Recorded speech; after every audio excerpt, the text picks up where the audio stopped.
بسم الله الرحمن الرحیم. نننۍ ویډیو زمونږه د صلات تسبیح د مونږ متعلق ته چې د دې مونږ فضیلت څه دی او د دې مونږ طریقه څه ده. د فضیلت متعلق دومره قدر خبره یاد ساتل پکار دي چې دا مونږ زمونږ او تاسو خو پیغمبر حضرت محمد صلی الله علیه وسلم خپل تر حضرت عباس رضی الله تعالی عنہ ته په تحفه او انعام کې خودلو. کتابونو کې د دې مانځه څه عجیبه فضایل اغلي کلی شوي دي. یعنی د دې مانځه فضیلت هغه دا دی چې د دې مانځه په ذریعه سره الله تبارک وتعالی د انسان واړه او غټ ګناهونه هغه معاف کوي. ښکارا او پټ ګناهونه هغه معاف کوي. که یو ګناه ستانه په خطا باندې شوی دی یا قصدن عمدن شوی دی دا الله تبارک وتعالی هغه معاف کوي. یعنی د انسان واړه او غټ ګناهونه د دې مانځه په ذریعه سره هغه معاف کوي.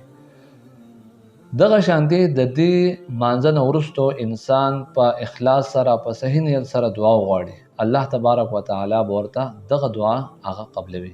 د لوی فضایل چې هغه ذکر کړی شوی دي. اوس د دې مانځه طریقه څه ده؟ طریقې دا ده چې دا 4 رکعاته د نفلو نیت دا به وتړلی شي. کله چې الله اکبر وویلی شي نو د الله اکبر نه وروسته سبحانك اللهم وبحمدك وتبارك اسمك وتعالى جدك ولا اله غيرك دلته کې به مونږه 15 پیرې درېمه کلمه مختصر ووایو. یعنی سبحان الله والحمد لله ولا اله الا الله والله اکبر.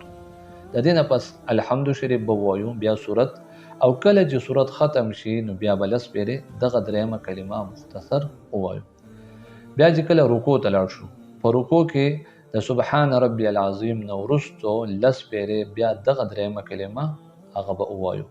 بیا چې کله سمع الله لمن حمده مونږ اوې او ودرېدو لاسونه به زمونږ زوړني او 10 پیرې به بیا ووایو. بیا چې کله سجدې ته لاړ شو په سجده کې به د 3 پیرې تسبیحاتو نو وروسته 10 پیرې بیا دغه درېمه کلمه ووایو. بیا به د دواړو سجدو په منځ کې 10 پیرې. بیا چې کله دویمه سجدې ته لاړو بیا به 10 پیرې. په یو رکعت کې به دا زموږ سره 15 او یا پیرې مکمل شي.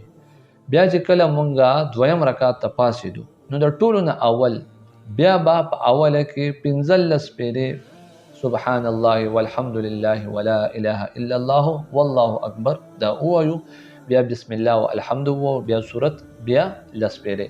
بیا په دغه زوړ ترتیب سره دغه شان چې کله بیا مونږ دریم رکعت ته پاسېدو نو بیا په اوله کې 15 پیرې بیا په دغه زوړ ترتیب سره دغه شان په 4م رکعت کې چې کله مونږ پاسېدو په اوله کې 15 پیرې بیا الحمد صورت بیا 10 پیرې بیا په دغه زوړ ترتیب سره.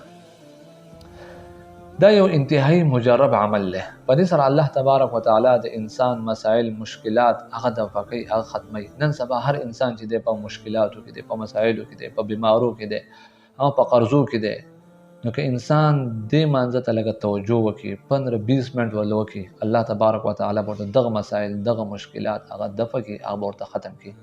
اسانه طریقه ده. او که چېرته په دې مانځه کې د انسان نه خطای راشي غلطي راشي یعنی په یو ځای کې دنه 10 پیرې پاتې شي نو په بل رکن کې د 10 پیرې وي هغه د لپاره کافي کېږي او نه بیا وروسته د سجده سهو کولو ضرورت شته. همدغه شانتي د دې مانځه د شمیرلو هغه طریقه هغه بدای چې د په کوم رکن کې هم دغه 10 پیرې وي نو د خپل ګوتو له زور ورکړي چې یو پیرې وي د یوې ګوتې له بیا چې د 2 پیرې وي د دویمې ګوتې له زور ورکړي بیا چې 3 پیرې وي د درېمې ګوتې له په دې طریقې سره به د پشمار کې هم نه غلطيږي. نو نن الحمدلله رمضان المبارک ته اخري 10 ده.